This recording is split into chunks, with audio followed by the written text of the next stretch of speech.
Are you training for a 70.3 or full Ironman? Then you won't want to miss my next guest who offers listeners Ironman tips, tricks, and hacks in order to get faster in triathlon. I'm Hilary Topper, and this is Hilary Topper on Air, the Endurance Sports Edition. Today, I have the great pleasure of speaking with Andrew Patterson of Ironman Hacks. Welcome to the show, Andrew. Thank you, Hilary. It's great to be here. I've read your newsletters and I see you in like the endurance news wire all the time. And but now I'm finally able to talk to you. It's so nice to finally talk to you. I get your newsletter too, and I love it. It's awesome. So can you tell our listeners a little bit about your background and who you are? Yeah, sure. Thanks. So I'm American, but I live in Singapore. I've been here for half my life now. And I only recently started doing triathlons in about, 10 years only. I mean, that's recent, I think. Before that, I was more of a runner and mountain biker. But then I eased my way into triathlon slowly. And I did my first half Ironman in 2015. And I made every mistake you could make. I did everything wrong. I had a 2-liter bottle of Coke at T1, and I had like tools, and I had like a big floor pump. Well, I had all kinds of unnecessary junk, and I thought transitions were like rest time, and I got a flat coming out of T1 instantly, and lots of things went wrong, and the race was a disaster. But I was smiling the whole way, and I couldn't have been happier because just finishing it was my achievement. But then I realized, there's so many things I could have done right. And I started writing down my mistakes, and I just wanted to reflect on these. And then, I put them in Excel, and then I thought, okay, and I'll put them in Word, and I kept elaborating on them. And I realized I had more than 100 tips at that point. And why don't I just put them on a website? Because then other people can look at them. And then it sort of grew and kind of evolved. I have the Excel file with all my nutrition, like, I take these gels, this much water, this many carbs, this much sodium. It's something probably all of us have. And I thought, what if I could put that in a database? What if you could choose any food, any fuel, and you chose your duration of your effort, like how many hours are you going to be on the bike, for example, and then it could tell you how many calories or carbs or how much sodium you're going to get based on what foods you have available. So then I built that into a nutrition calculator online. Now it has close to 300 common products, like every gel and thing you can think of is in there. And it's free for anybody to use. So I've just kept building these things. And then I thought, okay, I'll do a newsletter. Okay, I'll do a YouTube channel. And it just sort of grew. That's so awesome. So tell us about the site Ironman Hacks. Who is it specifically for, and what other things do you talk about? You said you talked about the calculator. Can you elaborate a little bit on that? Yeah. So triathlete up to the intermediate triathlete. But obviously, if you've done 5 or 10 Ironmans or half Ironmans, you probably know everything you need to know. And I'm no expert here. I don't know more than you, right? So, I mean, I know enough to get my beginner friends going and to answer those questions that they have. Like, common questions I get are going to be things around mostly nutrition, things around like recently a question about how can I get my optimum cadence, or questions about like eating your normal meals, and when, like, just common things that I think I can answer with common sense, but that others might not know. So I have lists in there, or like a guide for the beginner triathlete. Do you need to buy what kind of bike do you need? Do you need all these, I mean, my answer is you don't need a bike. You just need any bike will do if it's your first triathlon. Like, I'm not going to tell you to go out and buy an expensive bike. And, like, it sounds cool to say, but come on, let's be realistic. So My coach did. What's that? I said my coach did. Yeah, well, Yeah, it was a mistake, but I hey, loved it anyway. but it looks good, right? Especially in the photos, right? Yeah. Yeah, so, I'm trying to give people practical, useful, actionable tips, but then on top of that, if I can get some insight and some more philosophical things about mindset, about kind of, your mental approach, this has really led me into kind of deeper discussions with other triathletes and really into like why we do this and like the underlying reasons we're here. And you start to have kind of like when you're racing at the end of a run, you wonder why you're there, and things start to become deep, right? And you have these kind of existential problems you're trying to answer. So can we get to the heart of those? I like it. But back to the more practical things, gels, products, product reviews, even race reviews. I'm also doing some kind of like webinars and online kind of discussions. Like let's say for the beginner triathlete, I'm doing one, everything you need to know to race your first race, to race your first half Ironman. What do you need to do? What are your expectations? How do you manage your family? How do you manage race day? How do you manage time, work, social life? All these things that no one ever told me. So that's really where I'm coming from. And just on the side, I have to say, it's all for fun. I can't make a living doing this. That's for sure. Unfortunately. Unfortunately. So tell me about your Ironman experiences. So, how many have you done? What's your favorite? Yeah. So I think I've done 13 or 14 half Ironmans, and I've done 3 full Ironmans, and I've qualified for the world champs 4 times. And my favorite, I think my favorite, it's hard to say. I love the one that I have coming up next here in Malaysia, just across the border. I mean, I can see Malaysia from my house, honestly. Um, sorry, a bad Sarah Palin joke, right? That's so 2006. Sorry. But we have one right across the border, the between Singapore and Malaysia, called Desaru 70.3. I love that one. That's coming up. This is only the second year it's being held, because it's right in our backyard. But the luxury of living, I mean, of living in Asia, in really the middle of Southeast Asia, means we've got races in Vietnam, China, Thailand, Indonesia, Philippines, Malaysia, Australia, New Zealand, India, Sri Lanka, Japan, Korea, Taiwan, and they're all within like a few hours flight. Okay, New Zealand's a bit far, but it's still within our sort of radius.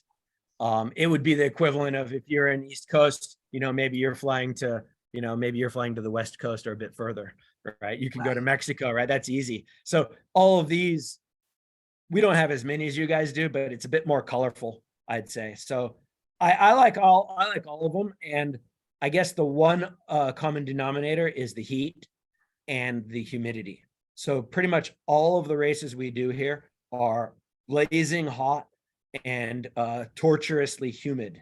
So that's something I've been trying to refine and build up to. So you're in New York, right? I'm on Long Island. I mean, humidity That's is humid. our middle name here. Yeah, yeah. I've been there in the summer. I've been to Long Island in summer. Mm. It's the same as we're the same as that, but 365 days. Ugh. It's- That's rough. Um, so talk to me a little bit about mindset, because you mentioned that, and you mentioned that that's something that you talk about a lot, and that is seriously, there's a lot of mental health issues in endurance Yeah. sports.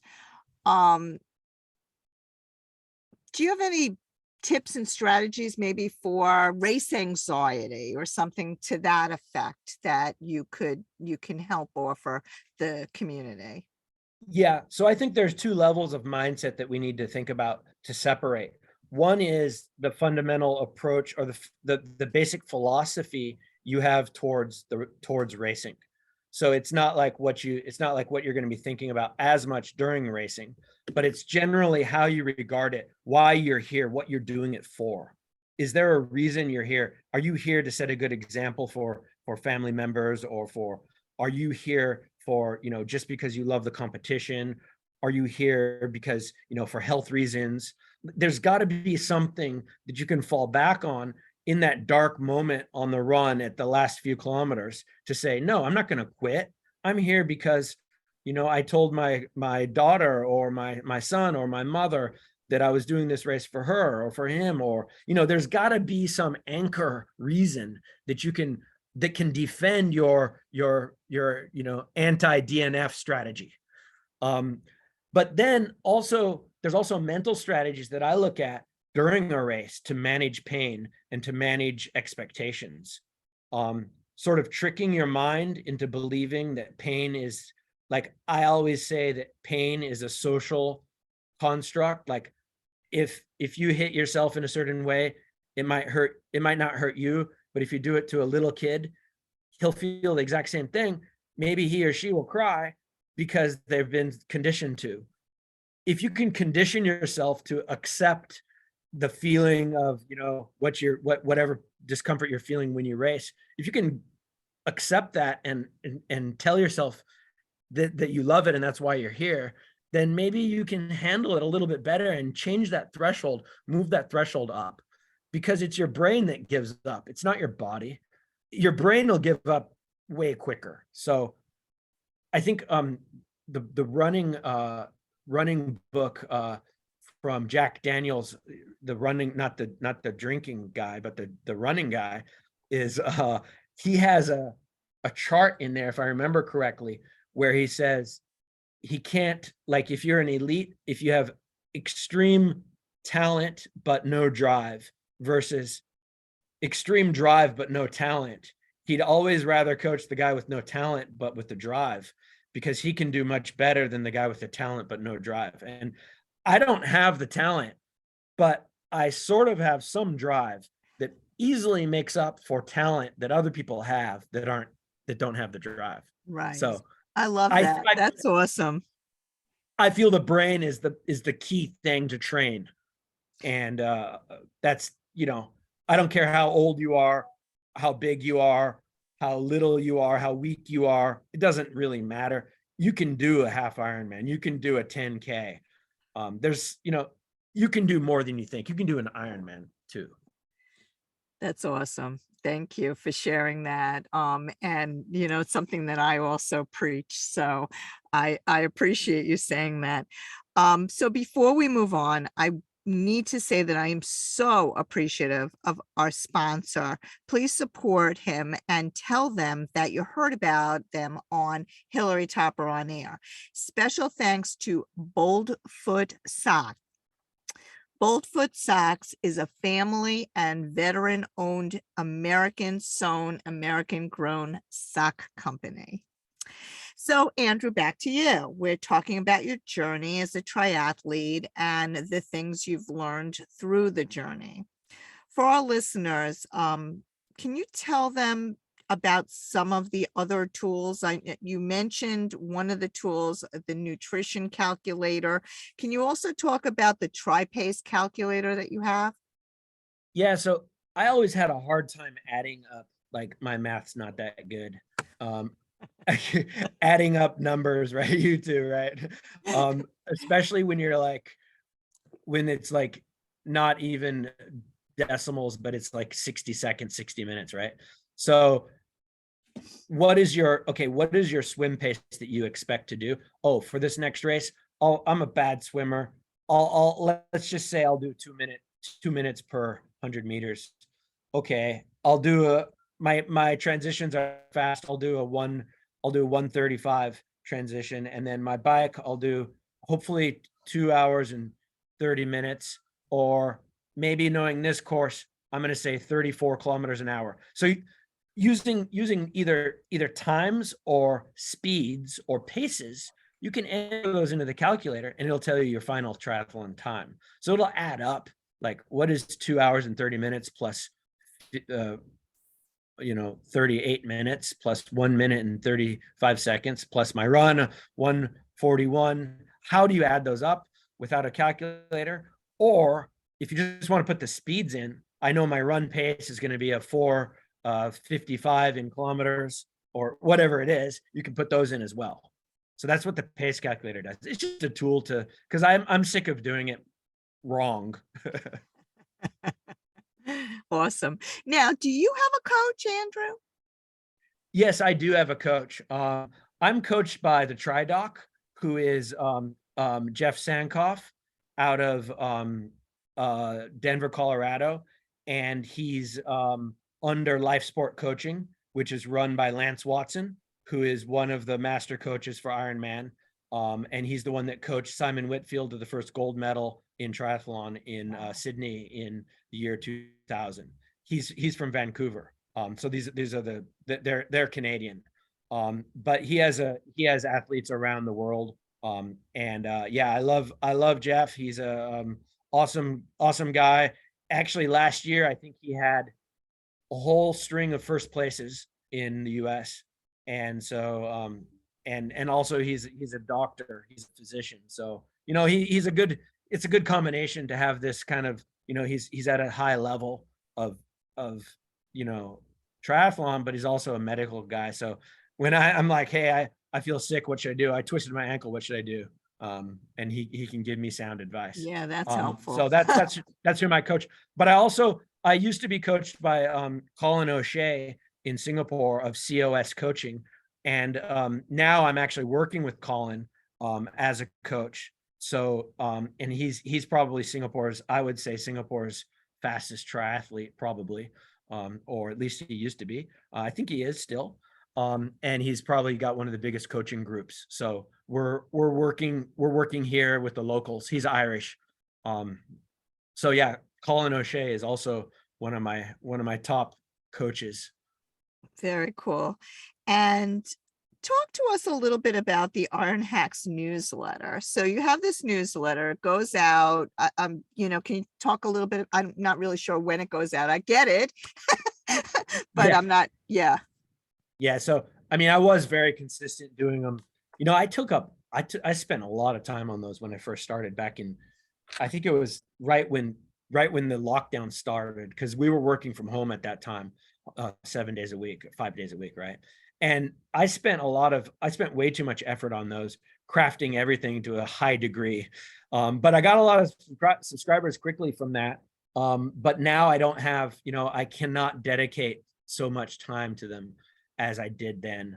So it used to be every Friday religiously. I did that for more than a year. Now it's kind of like whenever I want.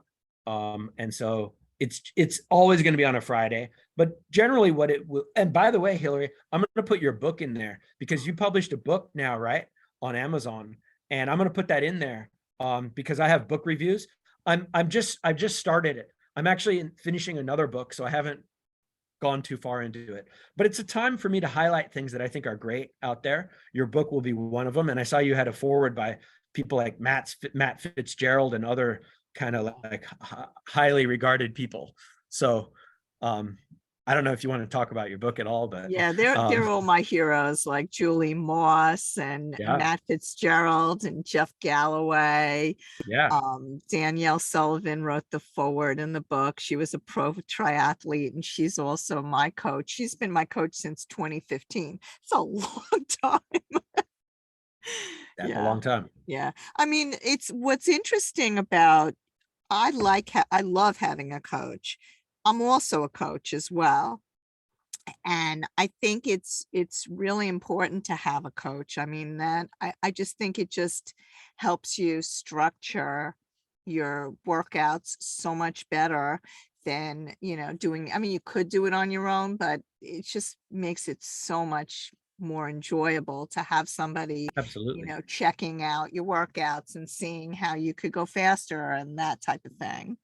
And they give you that reality check, and Jeff will tell me, he's very direct with me, and that's what I want. He'll be like, no, don't do that extra thing you did again, or stop it with, like, oh, I might do something too far or too long or whatever. And he's kind of that objective he removes that bias that I have about myself. And then I'll also say like, hey, I want to finish in under 5 hours. And he'll tell me that's stupid to think about your time because the conditions might be bad and everyone might be slow and there may be, whatever, like, so he's really like, I know these things, but I need somebody to put me in my place every now Yeah, and then. So exactly, that's what your exactly, coach, that's what I pay him to do, right? exactly. So you told us about your next race. Anything else coming up on the horizon? Any wishes that you're thinking about? Yeah. Yeah, so my next one is Malaysia on May 16th. And then we have Finland, the world champs in August, end Ah, of August. So that's going to be pretty exciting to go up there. I've never been to Finland, so that'll be my big trip for the year. And it's a then little cooler.